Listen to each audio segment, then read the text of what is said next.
That's a good place to start. See, now Nathan's fired up. You got a bad review. Probably the most creative magical mind I've ever met. Ladies and gentlemen, here joining us in the jer-dog's CarCast video blog from the road on our way to Deerwood, Minnesota, Nathan Allen. Hey, Minnesota. I thought you, didn't you? You told me we were going to Canada. It's bullshit. Are we live? Is it on? Yeah, it's a live recording. That's fancy. Yeah. How do you do the two-sided thing? You don't. You just have to go talk and do it like this. Yeah. You just have to go like that. I'll just have to hold it. Is that how you were? Yeah, check out this review I got. All right, so let's start from the top. What was the question number one? Well, first I asked people to rate the show on a scale of 1 to 10. How did you personally? How would you describe the entertainment value of the show or something? You personally, and then the audience, and she gave me 5s on a scale of 1 to 10 for both. The show didn't go horribly. I want to preface it with that. Didn't have to go horribly? Didn't go horribly. The audience was digging it. So then this is kind of the post-show questionnaire I send to everybody to get feedback. Yeah, but it's also a really good way to get testimonials from people for promo materials. So one of the questions is, how would you describe the show to someone who has never seen it? And her answer was, this person's answer. Her answer was, more comedian than magic. Very suggestive. Crude language. Yeah. Then the next. All that's true. Yeah, but not really. I mean, I don't use crude language. It was at a company party. I wasn't going around saying fuck all the time, you know. What did you say, shit? I don't even think I said that, honestly. Probably hell or damn or something like that. Another question was, do you have any suggestions for improving my services either on stage or off? And usually it's about just senseless random crap that I have no control over. But this person says, you can be hilariously funny without the crudeness. You're crude, though. Well, that's true. You can be hilariously funny without the crudeness. Right, but then don't maybe book somebody called the Maniac of Magic.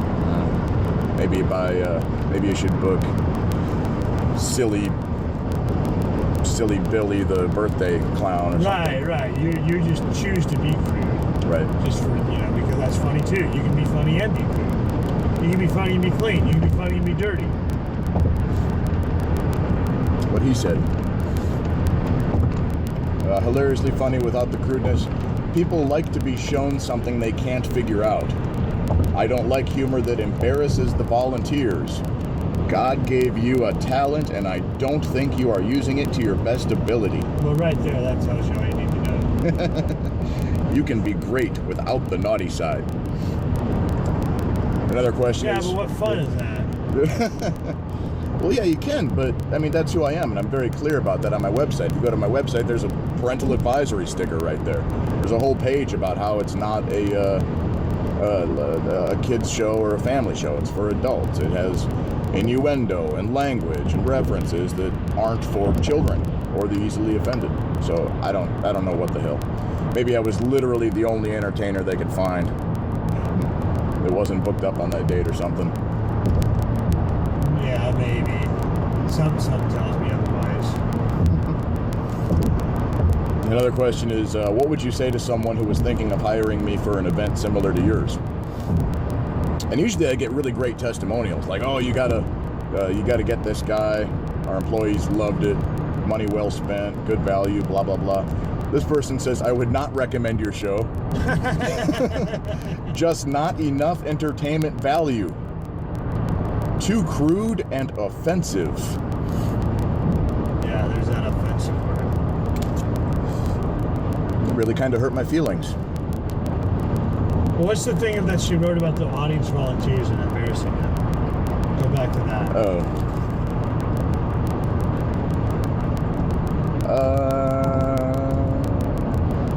I don't like humor that embarrasses. She should have just ended the sentence there. I don't like humor. I don't like humor that embarrasses the volunteers. Yeah. I don't think I embarrass anybody. Even shy people, or typically shy people, when I get them up on stage and do the thing, they're like ecstatic afterwards. So much fun. Such a great time. 2 miles.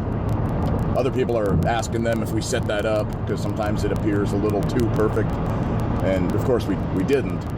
But they enjoy the attention. They're generally thrilled for having had that experience.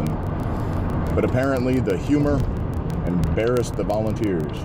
You had a blind guy up one time, and that wasn't embarrassing. No, that was fun. That was more embarrassing to you.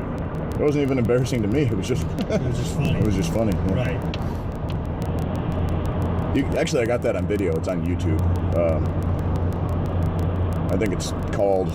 I picked the wrong guy out of the audience or something like that. It's on my website. There's a link to my YouTube over there.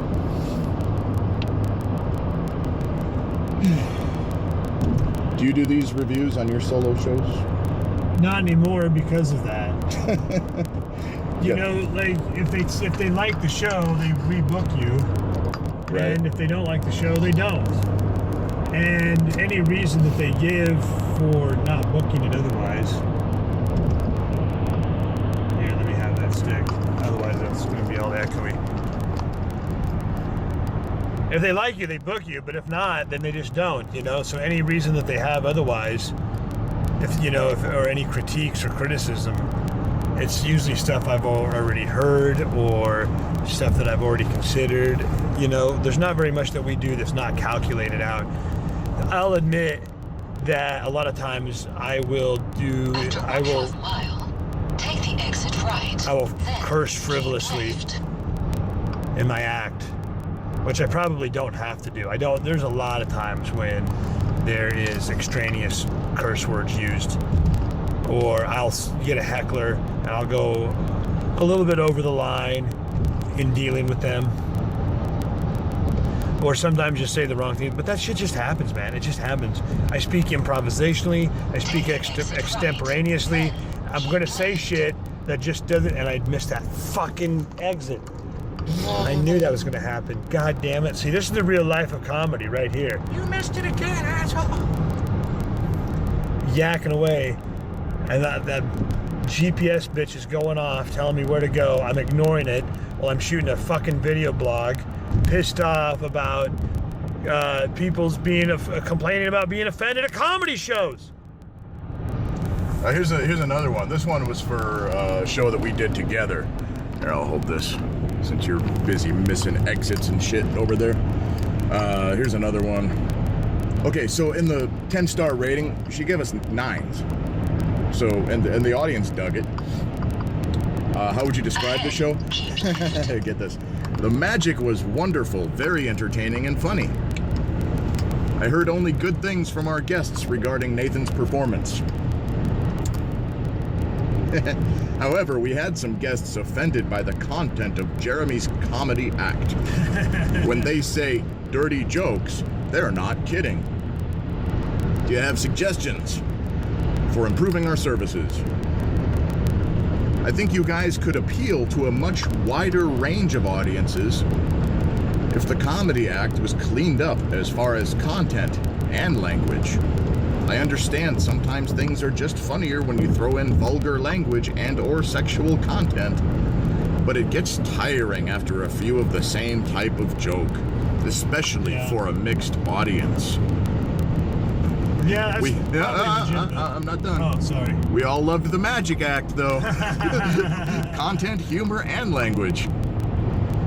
That was all dead on.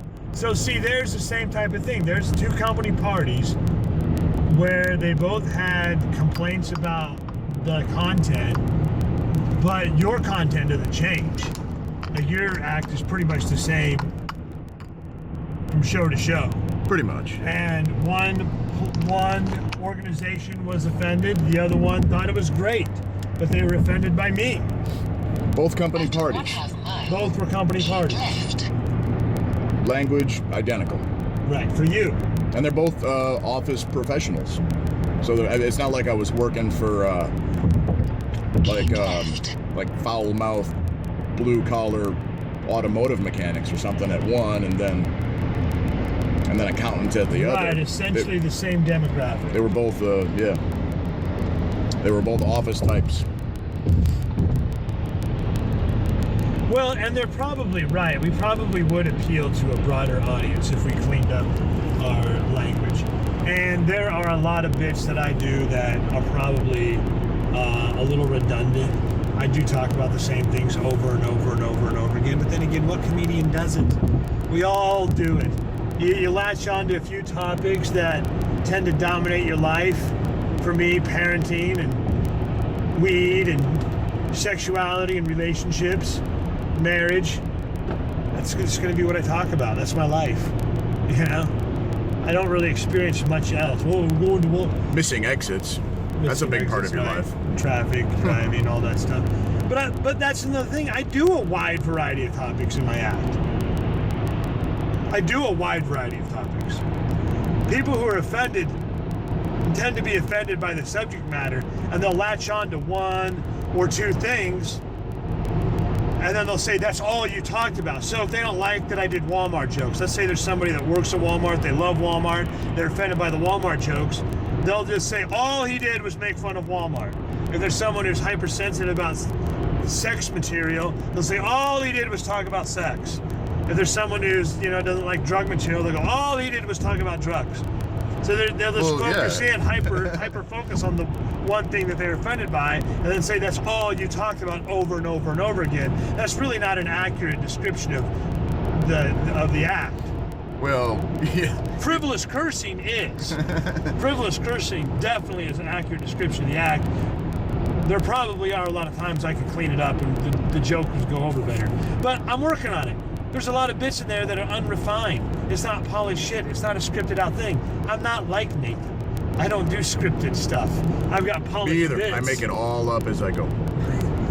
But there's a lot of stuff that I have where it's like, I just have a basic general idea and I got to go and work it out on stage in front of people.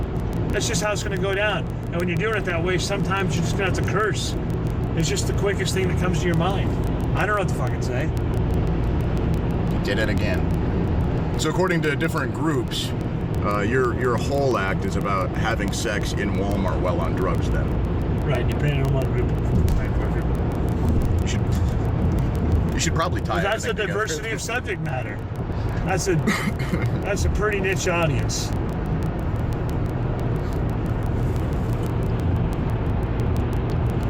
Stuck in traffic, Minneapolis, on our way to Deerwood, Minnesota.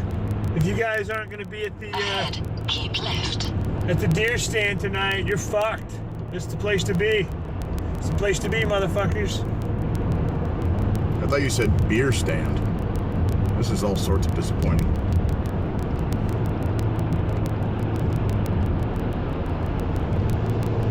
Go to dirtyjokesandmagitricks.com and spread the love and subscribe to our videos and subscribe to Nathan's videos. And maybe with a few more subscriptions, he can bring up some ad dollars and afford better gloves. It's because my knuckles are so muscular. Just. All right, let's wrap it up there. Turn this fucker off. Okay.